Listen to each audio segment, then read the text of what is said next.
Ano ba inumin natin sa Sabado? Diba? 1.6. Itong mga to. May flavor. Parang masarap din tong Jim Beam eh.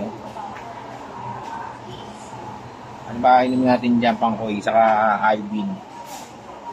Sabado, inumin na ulit. O kaya Chivas oh. Ano, pili na kayo. Pili na kayo na iinom natin sa Sabado. Ito ba masarap? Ito, Red Label. Itong Martini mukhang okay din, no? Martini. Jameson. Kaya inumin natin, no? Double black. Hindi ka na pangkoy.